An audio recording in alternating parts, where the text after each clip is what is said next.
Inc. So it's like a speaker. We can say something like published in Times Inc. Okay. And when it comes to purpose, what do you guys think the purpose is for such a piece?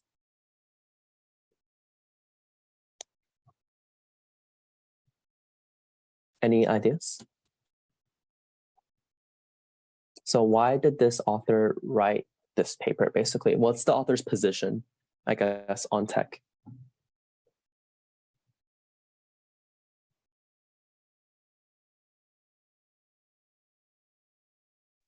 To bring awareness to the digital thing. Yeah, so I guess to bring awareness on the good or the bad? Bad? On the bad? You think it's on the negative? Can I? Yeah, you guys can. How about we take, okay, although we quickly read through it, how about everyone just take like, I don't know, 2 minutes again to just read through this entire thing. It's on Google Classroom once again to really get understanding of the author's arguments. Yeah, what were you saying? I think it's on the good.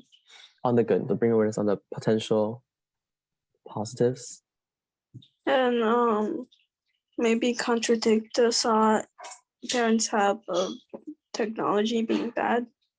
Contradict, I guess you can say like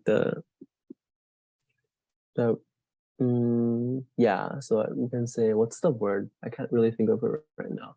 But like bias, right? Contradict like parental bias of technology being negative, right? Okay. So anything else that people, anyone else think there's another purpose for this? Like an argument that the author is also making?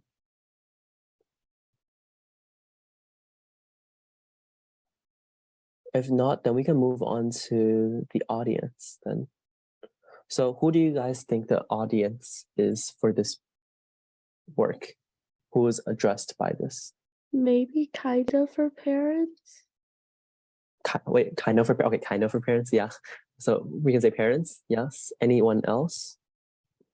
So parents is one. Government? I don't know. Yeah, it's okay. Wait, sorry? Like, just adults in general. Adults, sure, yeah. Parents, adults with kids, aka parents.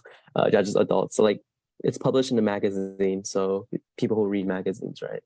So which are mainly parents and adults anyways. Maybe also children, for them to I guess some children. For them to what? Sorry? Nobody will be interested in that except the children, adults. Like the children. Like teenagers? I guess teenagers who wants to argue with their parents, they can show them this. Yeah, okay. Sure. What about context? The story, the thing itself actually gives you context, right? Like many people think that technology is bad, but it also potentially has good uses for it too. That's more of an argument, right, that the author is making, because you can just say the technology is bad, right? Oh. So the more immediate context will be something like this. Our generation, like a lot of people are starting to use technology, basically, right? That's just the context. Like people are using more and more technology in the classroom, and that's the context. However, the exigence is a bit different. So what is exigence? A possible exigence for this paper or this argument, I guess.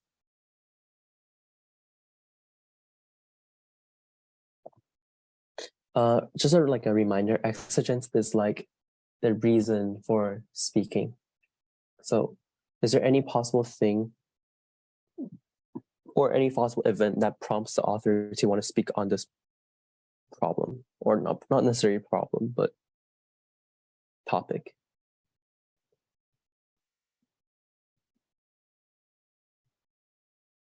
Yeah. Technology. Wait, sorry, what did you say? Sunny, what did you say? Sorry, your microphone cut off a little bit. Children are. Huh? Wait, what? Can you say that again? Sorry. Okay, Like Hmm? and Wait, is it me or is her microphone like actually cutting off? I don't know if it's my problem or. no, I hear it too. Okay, It's okay. cutting off. Okay, it's cutting off. Okay. So, Sunny, can you just like, if possible, just send the thing to me via messages. But the exigence could be something like technology, like in 2013, right? 2013 is like technology really started becoming more prominent in our lives. I can't remember 2013. Yeah, no problem, Emily. So technology, yeah, it's becoming more prominent and it's being incorporated into classroom use as well, right? It's tying back to the concept.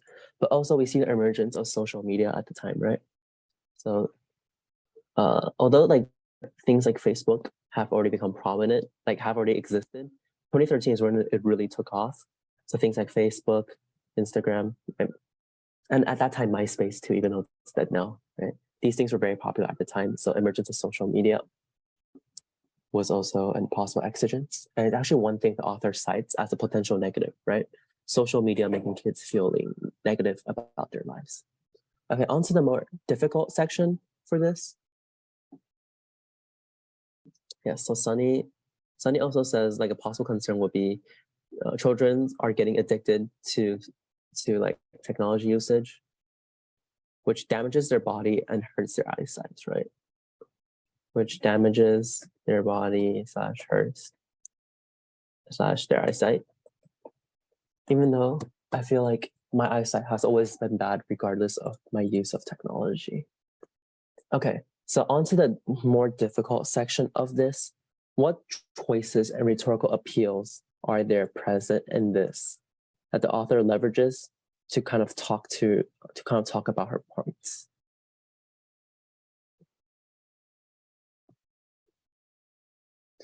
Nice cat, Emily. Welcome back. So yeah, once again, we finished the exigence. So we're talking about the choices, appeals, and tone, right? So what rhetorical choices does the author use when trying to convince us about their argument? I think a lot of the one where they use facts. I forgot which one. Yeah, so there was a lot of usage of facts, right? So text appeals to logic, I guess, in the sense that, there are things like 20%, 10%, 50%, 90%, so it's like very percentage-based data. 12% did better than on logical tests. Kids will use tech. Logos? Yeah, it's called logos. So I guess we can say logos, right? Appeals is called logos. The logos is just like usage of facts and statistics. Anything else? So statistics, of course, is the more prominent aspect, but is there anything else that the author could use? Maybe like pesos or no? Which one? Esos? Ethos is credibility, right? Oh, then pesos. Then pathos. So emotion, where? Like they could appeal to parents' emotions, like. Mhm. But I don't know. Which one was the one with the facts? Not the facts, I mean the credibility. Credibility is ethos. Then Esos. Oh, okay, ethos. So credibility, how does the author invoke credibility? Was like, she used like facts from like really trustworthy sources. Yeah. For example, like what sources? Like UCI. Yeah, UCI. Okay, you just call it UCI. And like MIT, right? yeah. So credibility in by using statements from renowned universities and quoting experts, right? She also quotes like experts, for example, experts in. Isn't that also? Where did the Jim Taylor come from? Huh? Sorry, did you say? Who is Jim Taylor? Jim Taylor? Was there a Jim Taylor? Yes. Okay, I read the whole thing, but I don't remember. Jim Taylor. Yeah. So it's like there's like authors, so cites experts and authors, right? Because there's like also experts in like parental adage. So yeah, there's a lot of different types of experts. Okay. But what about choices? Are there any like choices you make that you see in this that are interesting or noteworthy? I mean, the quote she chose from Jim Taylor was kind of interesting. Okay, how so? It's like they're a load of crap meant to make money. Yes. So how is this interesting, at least to you? I mean, normally you probably wouldn't go for that kind of wording. Yeah, so it's like a very, I guess we can say, unpleasant phrase, right? It doesn't sound nice. And noting specifically though, which side does Jim Taylor support? Does Jim Taylor support more tech use or less tech use? I think less. Yeah. So basically, wait one sec. Basically, what the author is saying is that there are things like, so wait, give me 1 second. Okay. So basically what the author is saying is that there are cognitive benefits, and although parenting experts question the value of educational games, right? And she puts Jim Taylor saying a very negative statement. So does this, I guess, illustrate anti-tech use people in a good light, or does it not?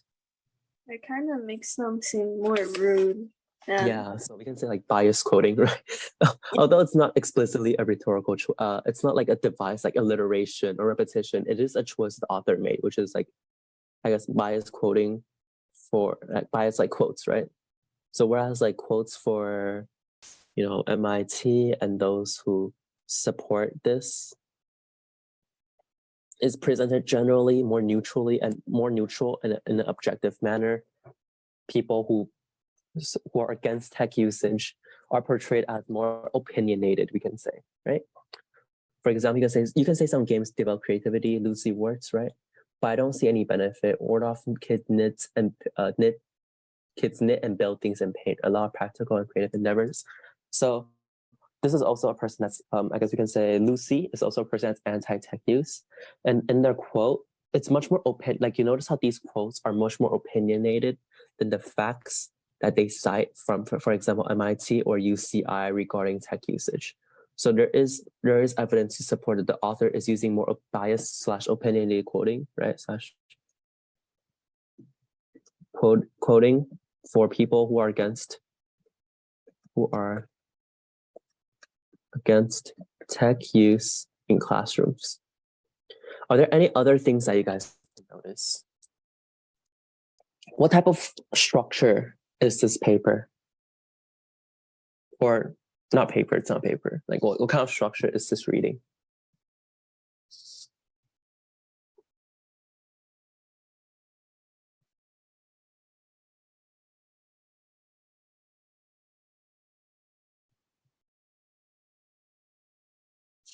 Anyone have any idea as to like, when I say structure, like how does the author kind of make how does this flow basically? How should I say this? Okay.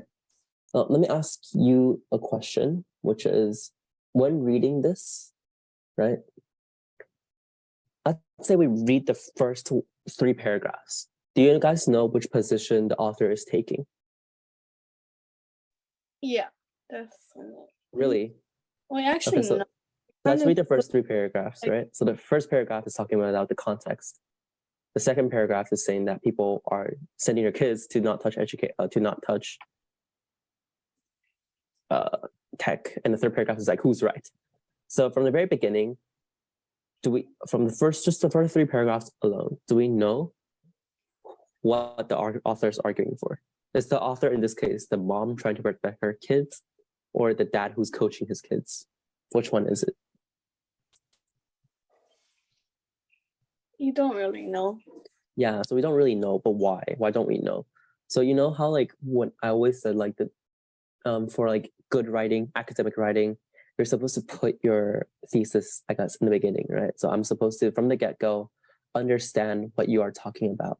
However, is that true for this author or is it not? It's not. Okay, then is there any reason behind why you think the author will make this choice?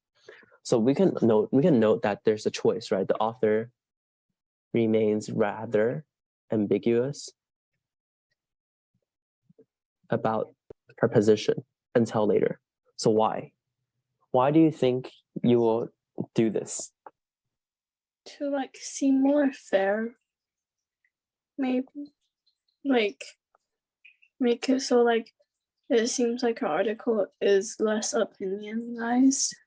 Yeah, okay, to make it seem more fair, but then so that ties to purpose, right? Which is you want to make it seem contradict like parental biases by like you want to contradict biases by being objective, right? You can point out biases and remain objective. That helps you realize that. Is there any other possible reason?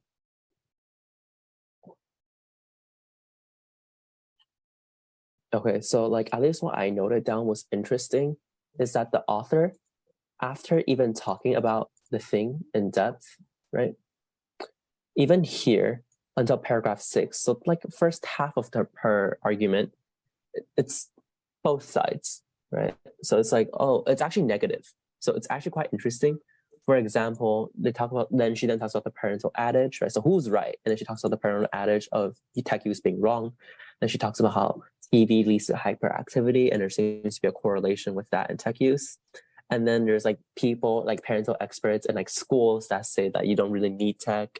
And then here it's like, oh, but it's not that simple. So it's kind of like it starts at what? What is this? What do we kind of call this in debate terms, I guess? You can say. A rebuttal. Yeah. So you kind of like list out all the opponents' arguments first, and then you refute it, right? You do like a rebuttal, so you refute their arguments. So there seems to be like a rebuttal at play. Or is it like a rebuttal structure? Right. And what's the, I guess, what do you think is a benefit of a rebuttal structure? Like Sophia, Sunny, Emily, Sophia, Sunny. Yeah, you guys have any ideas? You state their evidence, and then you say your evidence to prove them that their evidence is kind of wrong. Yeah, so you're like, oh, here's a problem, and then, or here's what they say, and here what I say, and what I say is objectively better than what they say, right? So what it does is it implicitly undermines the benefits, right, of tech. So, but wait, the downsides of tech use, right?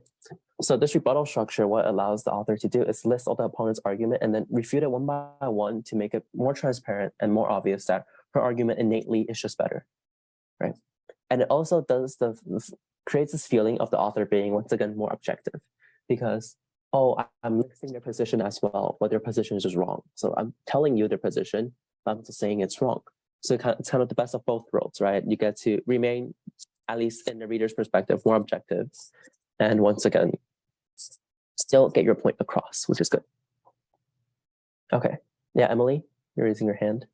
Maybe also to give some context on like the points and like the other side. Yeah. So that goes back to being objective. So give context for points for the opposing side, right? Mm-hmm. And then like you can say like remain objective, but also informative. And then there is also one thing that I think is interesting that ties back to the audience. So you guys mentioned that it's parents, adults, so you mentioned it's parent, adults, and teenagers who want to argue with their parents, right? So let's say today you're a parent when you're reading this, and the study seemingly quotes that most parents are against tech, like a lot of parents at least, maybe not most, but a lot of parents are against increased tech use in classrooms. So let's say today you're a parent. Will you be happy for your child to use tech? Supposedly you're not. Okay, let's say suppose you're not happy. When you read a paper like this, would you how do I say? Okay, if you would you be more likely to read a paper that seems more objective, or read a paper that from the very beginning tells you that tech use is actually good? Let's say you're against tech use. Which one would you be more inclined to read?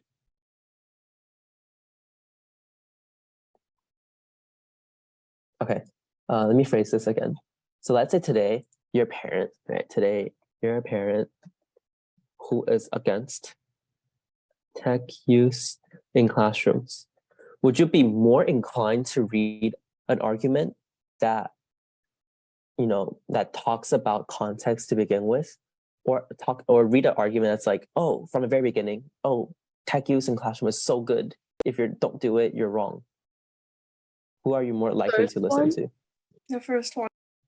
Yeah, the first one, right? So you didn't, this author, by taking the structure, basically, it's a weird structure, but like, and by remaining ambiguous about her position until later, it's kind of like baiting the parents. It's like a fish bait, It's like you bait the parents in. So you're like, they read the beginning, you're like, okay, I might actually support this author, right? So from the very beginning, it actually seems to support or side with parents who are more traditional, who believe that tech use in classroom is not that good.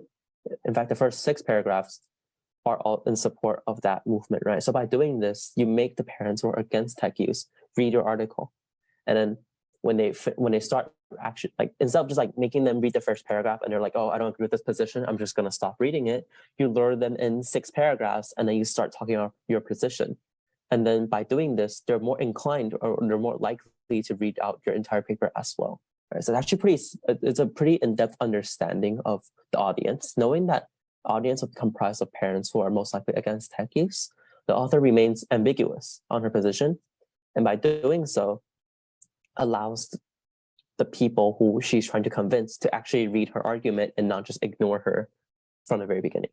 Right? So there's also that aspect. And lastly, any ideas on the tone? Informative. Yeah, it's just like informative. So pretty good, right? It's just informative and formal, right? And this is suggested by words such as by all measures, benefits. So it's rather objective. It's not saying anything radical. But there is, like, we can say there is an implicit mockery tone with the quotes, with the biased and opinionated quotes used for the opposition side, right? So although this author wrote this seemingly informative article, there are a lot of ways the author, like, less obvious, but like just both in structure and, yeah, I think mainly structure, how the author structured the essay to make it seem informative, but still lean towards talking about the benefits of technological use in classrooms. Okay, so with all this in mind, why don't we write a thesis? Let's say we spent like 5 minutes. Each one of us will write a thesis that we can use for this paper, basically. If we're going to write as a paper, what arguments would we use? Okay.